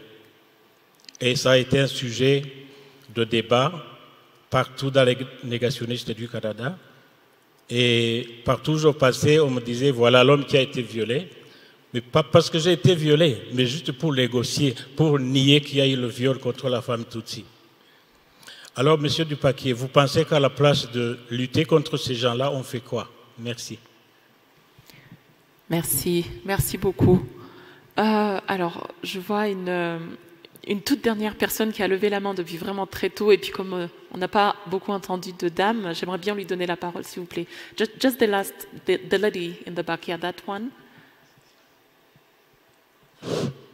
murakoze cyane murase ku ntego. Ndabanza gushima Madame Fasiredi, hanyuma ikindi ngiye gukurikizaho kugira ngo abanditsi bari hano n'abashakashatsi bongere ku bundi butumwa bari bafite cyangwa ni makuru, nagira ngo mpumurize cyangwa se nihanganishe muri imyaka 30 abarokotse jenoside yakorewe abatutsi. Urugendo runini bakoze batubwiye, urugendo dusanzwe tuzi twumva, rwahereye imiryango yacu ibakorera jenoside, hanyuma turambuka tujya muri ayo mashyamba ya Kongo. Mu kuyavamo mwatubwiye ibibazo byagiye biba mu kugira ngo inkiko gacaca zirangize ibibazo byose, tugenda tubimenya, abatoroka ubutabera, abanga kuvuga ukuri. Hanyuma nyuma yabyo tugenda tubona ko abarokotse jenoside nyine nyuma y'iyo nzira yose bikomere byongera bigakomeretswa n'abandika n'abavuga n'abagihembera urwango n'ingengabitekerezo ya jenoside, ariko bagakomera gitwari bakabyanga, kandi turabibashimira ndetse turabibafashamo kugira ngo badakomeza gukomeretswa no gusubizwa inyuma, hanyuma twese tubyange. Ikindi twavuze ubwo nabaye nk'urezima ibiganiro 3 byakozwe uyu munsi, ibitangazamakuru, abashakashatsi cyangwa bita abashakashatsi bagenda bagerageza kutuvugira amakuru atariyo, kuvuga amateka atariyo, bafushyiramo ngo double genocide. Mu by'ukuri turabibabwira buri munsi ko nta jenoside twakorewe mu mashyamba ya Kongo, twazanywe n'inkotanyi ziduha ubuzima nk'uko zabuhaye abarokotse jenoside, ntabwo zarobanuye. Ibyo ndagira ngo b'abanyamahanga bakomeze babimenye, ntabwo inkotanyi zigeze zirobanura ngo zivuge ngo twarokoye abatutsi, ariko abahunze reka nabo tubihorere ko baraduhemukiye, ariko baraje bazana cya kiguzi cy'amaraso cy'indege twajemo, twagarukiye iyo za Kisangani na hehe, baratugarura badusubiza mu mashuri, baduha ubuzima. Uyu munsi turi mu gihugu cyacu twemye tubyara umwana muzima. Ibyo rero biracyafite imbogamizi zazindi twagiye tubona, namwe mwatweretse, zirimo gukomeza kugoreka amateka, gukomeza kubona bariya bakoze jenoside bavuga ngo hari umututsi waduciye mu ntoki ko barazaga bakatubwira ati twabishe twabamaze ariko ntago mwashize mwarakomeje murarokoka n'ubu rero baracyavuga bati umututsi nashire muri Kongo barabikomeje ibyo bintu rero tukavuga ngo biracyari imbogamizi urwango ruracyabibwa hari abakirufite bari mu gihugu abo hanze bo byo murabizi hari numaze kubivuga ati nturanye n'ingengabitekerezo ya jenoside hirya no hino natwe tugenda tubibona ariko dukora kandi kazi kacu kuko twe twariyemeje turavuga ngo ntago tuzaceceka guceceka rero navuze ngo nicyo gihango fitanye n'inkotanyi kuvuga ukuri ese niba zaranzanye nkomeze nceceke ntago byakunda reka rero tuvuga ukuri urubyiruko ruraha rumaze kumenya ukuri duhangane narwo ku matwita duhangane narwo ahantu hose ukuri tukuvuge naje gushinga umuryango bitewe nuko nabonaga hirya no hino mu miryango yacu hakirimo twatubazo uwo muryango rero ukazamfasha kuvuga ngo dufatanye twamagane jenoside ingengabitekerezo yayo urwango bituvemo nkavuga rero ngo mureke dufatanye ariko mbwira urubyiruko cyane cyane mbwira abanditsi mbwira abashakashatsi ko hakirimo ibyo bibazo hanyuma dufatanye kubyamagana murakoze cyane murakoze cyane kuri ubu butumwa bwatugezeho murakoze.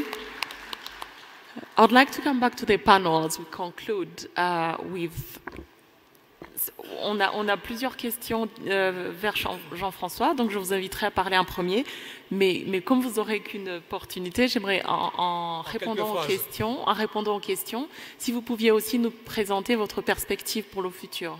Et puis surtout, il y a beaucoup de changements qui se sont opérés dans les relations entre la France et le Rwanda ces dernières années, qui sont perçus de manière différente en fonction de quel bord on se trouve par rapport à ce que vous expliquez. J'aimerais donc vous répondre aux questions et puis vous nous présenter aussi cette perspective, surtout aux jeunes générations, comme Madame vient de le préciser. Quel est votre message pour les jeunes? Merci. On va essayer d'être extrêmement court. Merci.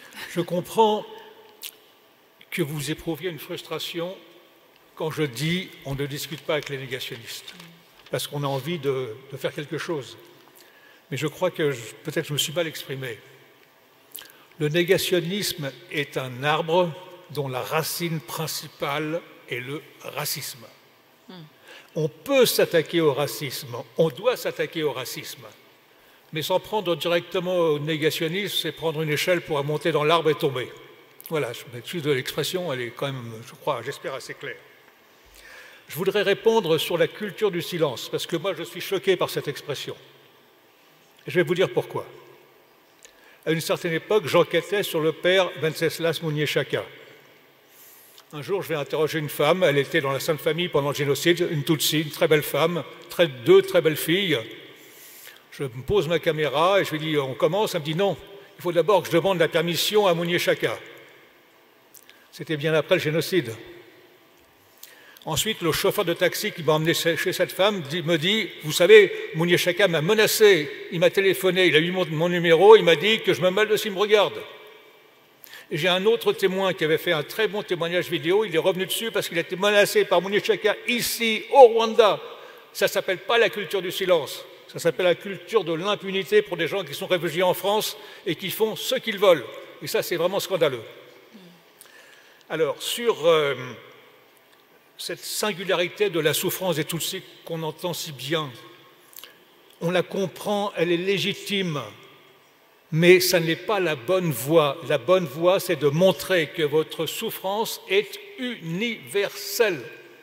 Et elle est universelle parce que c'est la souffrance du racisme. Donc, essayez de trouver une issue à ces souffrances, une forme, disons, de justice de l'histoire, c'est se battre contre le racisme avec tous ceux qui se battent contre le racisme de par le monde. Il faut faire comprendre ça, parce que tout le monde comprend ce que c'est que le racisme, mais il y a des tas de gens de par le monde qui ne savent même pas où est le Rwanda. Donc faire passer ce message universel est absolument indispensable. Alors maintenant, je voudrais vous parler de quelque chose qui me tient beaucoup à cœur, c'est le problème de la vérité. On va faire un tout petit peu de philosophie, ce n'est pas mon métier, mais je crois que c'est nécessaire. Qu'est-ce que la vérité? Nous avons tendance à penser, surtout nous les journalistes, que c'est une valeur. Il y en a d'autres qui pensent que c'est une monnaie d'échange et un enjeu. C'est la façon politicienne de traiter de la vérité. J'espère ne pas offenser les ecclésiastiques ici présents en disant que c'est un petit peu la différence entre ceux qui pensent que Dieu existe et ceux qui pensent que c'est un symbole. Non, la vérité, elle existe. Et nous pensons qu'elle doit être défendue comme telle. Mais nous sommes confrontés à un véritable problème. C'est que les gens, ils suivent leurs croyances. Ils ne suivent pas la vérité. Et donc, il y a un combat à mener. Certains appellent ça la guerre de l'information. Je n'aime pas beaucoup ce mot en tant que journaliste parce que je ne me sens pas, disons, un guerrier, même si parfois c'est un peu ça qui se passe. Mais cette guerre de l'information, elle doit être menée. Alors je vais choquer sûrement certaines personnes en disant que pour le moment, elle est perdue. J'estime qu'elle est perdue. Quand on voit l'effarante propagande déversée en RDC contre les Tutsis, contre le Rwanda, et y compris dans des médias que l'on croyait sûrs. Je vous montre ici une page du journal Le Monde du dimanche 31 mars, c'était il y a une semaine, une interview de Félix Tshisekedi. Ouvrez les guillemets, le titre « Au Congo, 10 millions de morts et zéro sanction ». Et en dessous, Félix Tshisekedi, président de la RDC, dénonce l'implication du Rwanda dans le conflit dans l'est du pays. Il est en train de répéter la propagande de M. Onana sur les affiches dans le métro à Paris il y a un an et récemment à Bruxelles. 10 millions de morts causés par les Rwandais et toutes les femmes violées par les Rwandais. C'est inacceptable. Mais pourquoi ça passe? Parce que c'est soutenu par une machine de propagande dont on n'a pas idée. On ne sait pas tout l'argent que M. Tshisekedi met dans des agences de désinformation sud-africaines et britanniques. On connaît leurs noms, on connaît leurs méthodes. Il n'y a plus un seul journaliste occidental qui peut faire correctement son travail en RDC sans être expulsé, menacé, obligé de se taire. Il n'y en a plus un. C'est là-bas que se trouve la terreur et pas au Rwanda. Moi-même, pour avoir publié l'interview d'un Munyabulenge au mois de septembre dernier, j'ai été menacé par un journaliste français, supposément installé à Goma. Donc on n'a même plus le droit de s'exprimer. C'est vraiment quelque chose d'assez effarant. Et je pense que cette guerre dans l'information, il ne faut pas croire qu'elle n'existe pas, il faut la mener courageusement, y compris du côté du Rwanda, avec les moyens nécessaires. Merci. Les moyens nécessaires, ce sont les moyens importants. Merci. Et votre message aux jeunes, à l'humanité en général, en 2 mots? Voilà. Encore un mot, un dernier. Un dernier, votre message aux jeunes. Je comprends la souffrance qu'inspirent les négationnistes, parce qu'ils adorent faire souffrir le groupe cible. C'est le même ricanement chez M. Onana qu'à la RTLM. Et M. Onana, il ne faut surtout pas le sous-estimer, c'est le propagandiste de M. Védrine. À la dernière conférence négationniste de M. Védrine à Paris, M. Onana était l'un des invités principaux. Il faut donc voir qu'une des singularités du génocide des Tutsis, c'est qu'il y a encore des tas de gens qui pensent qu'ils peuvent arriver au bout. Ils peuvent finir le travail. Et M. Onana, c'est une sorte de concentré d'Assane Guézé, Jean Bosco Barriaguiza, Gaspard Gaïgui, Ferdinand Naïmana. Voilà, il faut le savoir. Merci. Merci pour cette alerte, Monsieur Dupaquier. I'm going to come over through Andrew Dele, Boubacar, and Yolande with your last words, the messages you've like to let the people that are here with today. Andrew, starting with you. So very concisely, please. You know, we are approaching the end of the conference. Yeah. Yeah, very concisely is really to reiterate what Jean-François has said. Silence is the enemy of the truth. And we need to keep talking and keep writing and keep thinking and keep praying. Because the world at the minute is a very, very dangerous place. On top of the horrendous media of RTLM of '94, we now have social media, Truth Social, as one particular site is called, where there is no truth. And it is more dangerous for that reason. So we need to fight for that truth and get the truth out there and not sit back and not be untold, really. And that starts at the schools, it starts at every level of society.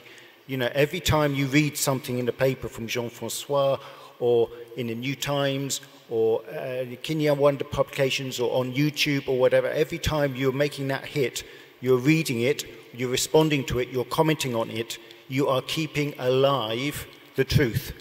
And that's what we need to do. Thank you, Andrew. Dele? Well, the one thing that continues to amaze me in a really beautiful way is to constantly in my mind, and I cannot help it, compare Rwanda that I came to in May 1994 to the Rwanda that I'm in today. And I've been doing that comparison almost every year, every couple of years, every 5 years or so over the past 30 years. And I think that you've already won. Don't forget that. This country is showing the world how to do so many things well. To me, it's inarguable that this is the best-run country on the African continent. You make things go a lot farther than most other places. Women are in charge of everything in Rwanda, and in fact, I think women are in a bit of a danger, and we may need some help in order to get our word in Rwanda today. Rwanda has upended the notions of which gender is best positioned to do the most complex and difficult tasks. And above all, I am absolutely impressed with the young people that I've continuously engaged with in this country who have far more serious, far more significant responsibility in the affairs of their country than almost any other country I've ever seen on earth. They're confident, they're bright, they seem committed to me, and they just make me happy. I think I should spend more time in Rwanda so maybe I can get some of their youthful elixir. This country is doing what it needs to do in order to flourish and to protect its future and to build towards it. And so I don't feel that you should spend too much time about the things that prove distracting.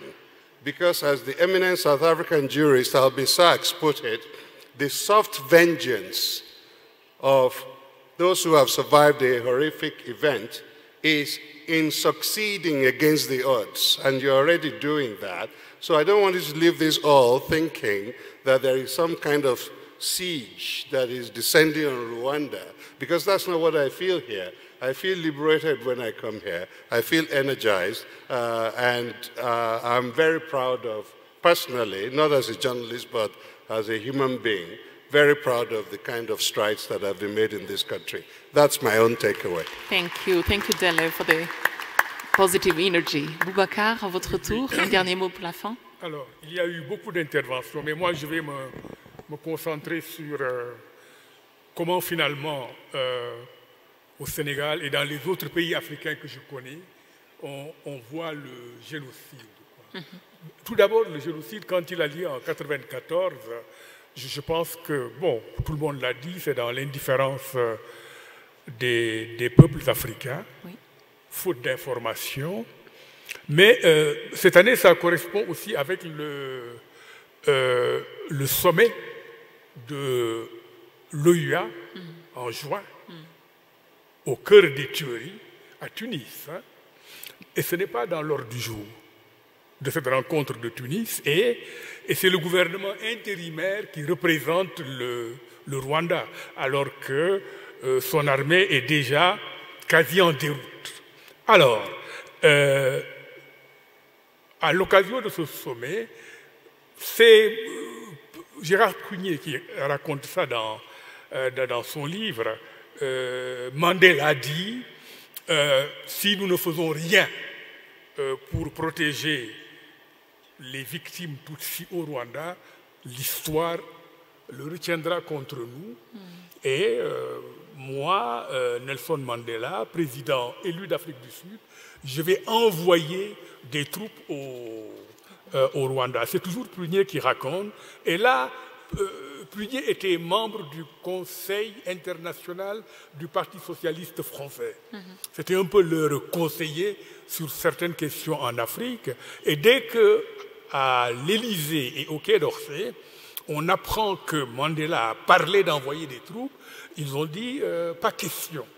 Et c'est ainsi que l'opération turquoise est montée dans une espèce de précipitation parfois un peu burlesque. Voilà. Et puis, l'opération turquoise, on voit ce que c'est. Et le génocide a lieu. Il y a le Congo, l'Est du Congo. Et moi, j'essaie, évidemment, après mon passage ici, je publie mon roman, nous travaillons tous sur... On essaie de faire comprendre.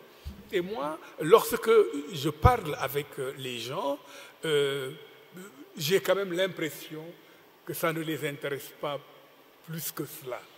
Peut-être faut-il tempérer le propos en disant que, malgré tout, le Rwanda a servi d'exemple. En Côte d'Ivoire, quand vraiment les choses ont été d'une certaine intensité et qu'on risquait un véritable bain de sang, on a vu des gens défiler dans la rue, des jeunes en disant « Attention Rwanda ». J'étais en Afrique du Sud lorsqu'on a assassiné Eugène Terre-Blanche, le dirigeant fasciste, politicien fasciste blanc, assassiné par un jeune noir.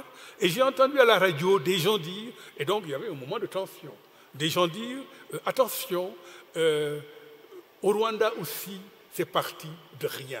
Donc la leçon est là. Et aujourd'hui, quand on dit Rwanda, heureusement, le narratif est focalisé sur les réussites du pays dont vous venez de parler, oui. Des réussites spectaculaires.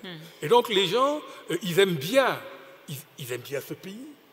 Moi, mes enfants n'arrêtent pas de me dire qu'ils veulent venir au Rwanda, mais tous leurs amis, leurs copines, etc. Donc c'est ça, c'est ce narratif-là. Bon, l'histoire du Rwanda, ce n'est plus seulement à propos d'ossements, de cadavres, c'est à propos d'un pays bien tenu, bien organisé, tout ce qu'on veut, et puis, bon, un homme qui sait se faire respecter, où la corruption ne gangrène pas le tissu social. C'est ça. Mais en même temps, les mêmes, quand tu leur parles du génocide, j'ai l'impression qu'ils se bouchent les oreilles. C'est-à-dire qu'ils ne font pas la connexion entre par où, c'est ce que vous venez de dire, et c'est tellement important. Les gens préfèrent les belles histoires. La connexion entre d'où est venu le Rwanda et qui lui a donné cette énergie pour se mettre au travail et donner au monde vraiment une image positive. Cette image, elle est positive, mais ça ne veut pas dire qu'on comprend. Nous avons essayé, je vais terminer par là, nous avons essayé, chacun fait ce qu'il peut. Au Sénégal, il y a un endroit qui s'appelle la place du souvenir africain, et il y a une place qui est dédiée. Bon, c'est grâce au travail de l'ambassade. Moi, je n'y suis absolument pour rien. D'ailleurs, j'ai appris ça en même temps que tout le monde. Eh bien, une place qui est dédiée aux victimes du génocide du Rwanda. Mais il y a un mais malheureusement. Mais quand un ami, Felwine Sarr, que certains connaissent ici, et moi, à l'université de Saint-Louis, nous essayons d'organiser une semaine de cinéma, de projection consacrée au génocide des Tutsis, bon, les étudiants, ils viennent parce qu'il y a des films à voir, et puis bon, c'est Felwine et moi, on est bien gentils, mais ça ne les intéresse pas. Donc, moi, je terminerai par un mot. Désolé d'avoir été long, mais vraiment, je tenais à dire tout ça. Je terminerai par un mot afro-pessimisme. C'est-à-dire, en dehors des belles histoires que les gens veulent entendre, il y a ce que j'appelle l'afro-pessimisme, et je pense qu'on devrait tous travailler là-dessus. C'est cette tendance à l'autodénigrement qu'on a inculqué aux Africains, l'autoflagellation, l'idée que être africain, de toute façon, Noé, on est toujours les pires. Oui, merci. Et nous aimons le sang. Je dis d'ailleurs que le raciste et l'afro-pessimiste passent la nuit dans le même lit. Merci Boubacar. C'est vrai. Merci beaucoup. Oui. D'où l'importance du travail. C'est le racisme dirigé vers soi-même. Oui, d'où l'importance. Et s'il y a des massacres au Rwanda, au fond, l'afro-pessimisme incline à dire il n'y a rien de nouveau sous le soleil. Merci beaucoup. Le Rwanda, c'est l'Afrique, les gens s'entretuent, mais pourquoi voulez-vous qu'on s'arrête sur ça? Ça se fait depuis la nuit des temps. C'est complètement absurde, c'est stupide, mais en même temps, c'est avec cette stupidité que les gens fonctionnent et jugent non seulement du génocide, mais aussi, c'est par là que je termine, de ce qui se passe à côté au Congo. Absolument. Voilà. Et d'où l'importance du travail que vous ça faites brouille les messages. Pour déconstruire tout ça. Et merci beaucoup pour ça. Yolande, je m'adresse à vous en dernier et je vous donnerai très peu de temps. J'espère que vous y arriverez. Mais pour donner votre message de la fin et puis surtout votre perspective sur la transmission de la mémoire. Donc à la jeunesse, votre message aux jeunes également. Je vais essayer de dire 10 phrases. Allez-y. Bon, écoutez, d'abord, j'aimerais qu'on ne désespère pas. Nous, les Rwandais et nous, les Africains, on ne doit pas désespérer.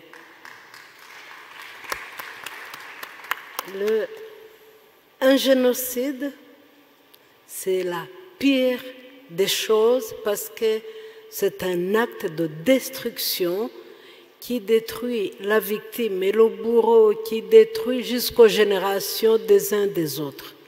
C'est pour cela qu'aujourd'hui encore, il y a la négation de la Shoah, par exemple, ou du génocide arménien. Donc, on doit se dire qu'on va continuer à travailler d'arrache-pied. Et puis, n'oublions pas que les négationnistes du génocide sont ceux-là même qui utilisent le génocide pour arriver aux fins, donc pour dire que ce sont des opposants politiques au pouvoir du Front patriotique rwandais, ils utilisent le génocide. Je donne l'exemple d'Ingabire, tout simplement. Pour moi, c'est le poison pour notre jeunesse. Donc les enfants, s'il vous plaît, ce que je peux vous dire, sachez que le génocide des perpétrés contre les Tutsis, c'est votre histoire, c'est l'histoire de vos enfants, de vos petits-enfants et de vos générations. Et le Rwanda, c'est votre mère. Sans le Rwanda, vous n'êtes rien.